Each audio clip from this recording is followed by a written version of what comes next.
I'm Chris Thomas, and welcome to this special MasterClass series on fundamental and foundational techniques that you can work on while you are sheltering in place during a time of infection control and social distancing.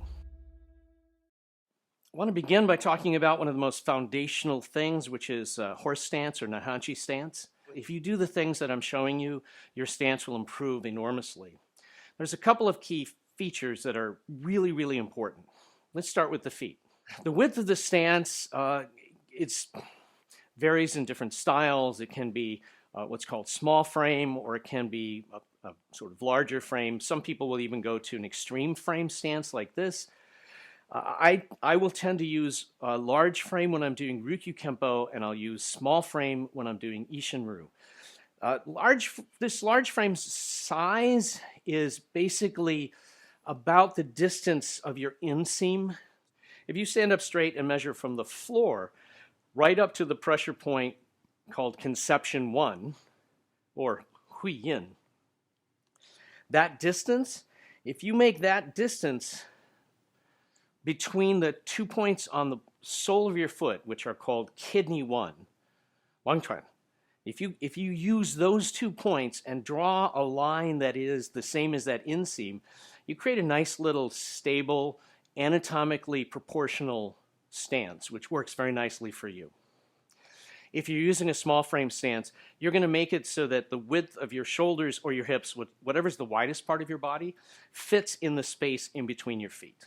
Those are the two simple ways to establish the size of your stance widthwise using your own body anatomy. The next thing is that your feet, from our perspective, your feet are going to look like they're pigeon-toed, pointing in a little bit. That's not exactly accurate. If you look at the outer edge of the foot, which is where what's called the fifth metatarsal, that's the bone of your little toe, not your little toe, but the bone of your little toe. That will form a straight line. They'll be parallel to each other. If they're a little bit turned in, that's okay too. The next thing has to do with the knees. A lot of people push their knees out this way. That's not correct. That's better than letting your knees cave in, which will cause injury to your knee. But neither one is actually proper. The real feeling is to push outward and down, as if you're pushing your ankles outward, or as if you're pushing into the outer edges of your feet. We refer to this as outer edge pressure. Don't overdo that so that the insides of your feet come up, but just a little bit of that outer edge pressure, and then when your knees bend, they bend straight forward. And you sink straight down. Now the next piece about getting a good horse stance is where you place your weight. So if I move my weight back so it's over my heels, I'm stuck. I can't really move. That's double weighted. If I move my weight too far forward so my heels lose contact and I start to fall forward, now I'm off balance and I've lost my root. So there's a place in between, and here's how to find that place. There's two methods. One method is identify on the crown of your head a point called Bahui, or Governor 20, and you draw a straight line through the center of your body. This is known as the Tai Chi pole. That line will come out at Huiyin, or conception 1. And then you have another line on the floor which intersects with the points called bubbling well. So if I were to do that using the puzzle mat, the line intersecting bubbling well is right about there. Then I sink down and I'm going to move so the vertical line, the Tai Chi pole, intersects that line. Get used to doing that in horse stance. Turns out that applies to every stance. There's an easier way to do it because you have to be really mindful of bubbling well and Bahui and all those lines. Another simpler way to do that is simply to move your weight. So if you sink down and start with your weight back on your heels, then move your weight forward. As you move your weight forward, by the way, this doesn't mean this, or this, okay? The whole body moves straight forward by bending the knees forward. You'll reach a point where suddenly the toes will grab. When your toes grab, you've gone just a little too far. So you have to back up just enough so that you can wiggle your toes, but that's all. You'll feel your heel has good contact, the ball of your foot has good contact, the outer edges have good contact, and your toes can grab if they need to. You're going to have more weight on the ball of your foot than your heel. About 60-40, might even be 70-30. but it won't feel like you're unbalanced or loose or anything like that. Once you've got that established, let's look at rotation in a horse stance. Some people teach that you should keep the hips square and rotate only the upper body. That's not very useful. Some people rotate the upper body a lot, way over, too much in other words. And when that happens, it drags or destroys your stance. It pulls one knee in and throws the other knee out. The rotation is just a little.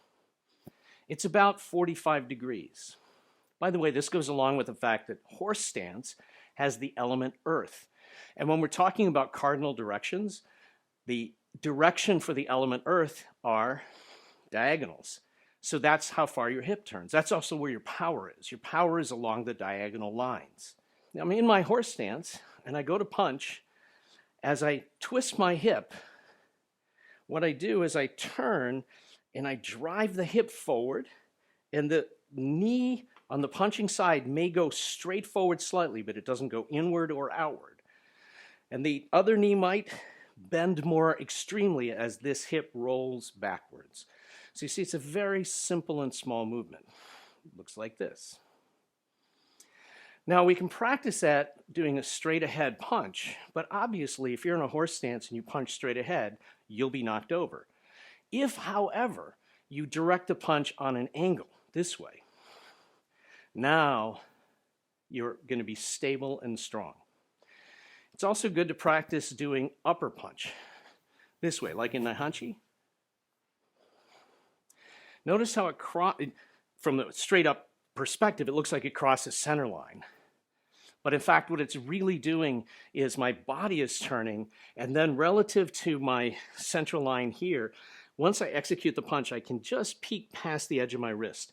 So the hit is here. The elbow never gets across the center line. That's the really important piece in that practice. So you can sink down.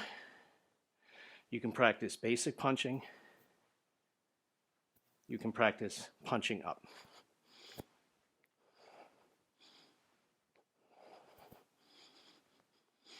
So we're just working on that horse stance and those very basic hand movements.